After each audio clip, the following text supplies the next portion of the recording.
বিতরণ কার্যক্রমের একটি অংশ।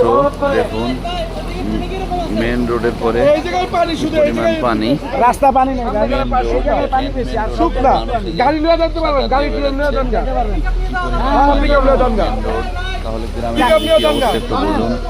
এই যে আমাদের টোটাল টিম, আমরা এই গাড়ি নিয়ে যে খাদ্য খাবার এবং অন্যান্য সামগ্রী নিয়ে গিয়েছিলাম দিতে যাচ্ছি সারা লক্ষ্মীপুর ব্যাপী। দেখুন কিভাবে মানুষ কষ্ট করছে। মেন রোডের যদি এই অবস্থা হয় তাহলে কি অবস্থা বাহিরে বলুন।